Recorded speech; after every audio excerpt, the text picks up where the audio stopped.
நம்ம ஊர்ல இந்த உடற்பயிற்சி செய்யாதவங்களுக்கு கண்டத கல்வி சாப்பிடணும். ஆனா மோஷன் மட்டும் நல்லா போகணும்னு நினைக்கிறாங்க பாவம்.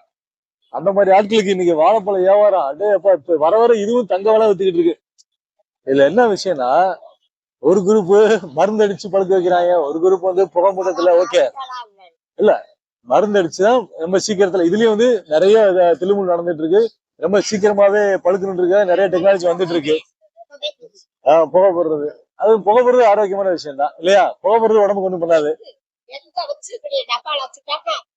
ஆஹ் அத பாத்துக்குங்க. ரெண்டாவது மலச்சிக்கல் இருக்கிறவங்க காலையில வெறும் வயிற்றுல தண்ணி குடிச்சிட்டு வெறும் வயிற்றுல சாப்பிட்டீங்கன்னா அது மருந்து. நைட்டு படுக்கும் போது வாழைப்பழம் சாப்பிடுறது ஒரு தவறான முறை. அதையும் பாத்துங்க. சுகர் இருக்கிறவங்களுக்கு தெரியும் எந்த பழம் சாப்பிடணுன்றது. வெயிட்டை குறைக்கணும்னு நினைக்கிறவங்க தயவு செய்து வாழைப்பழத்தை நீங்க சாப்பிட வேண்டாம்.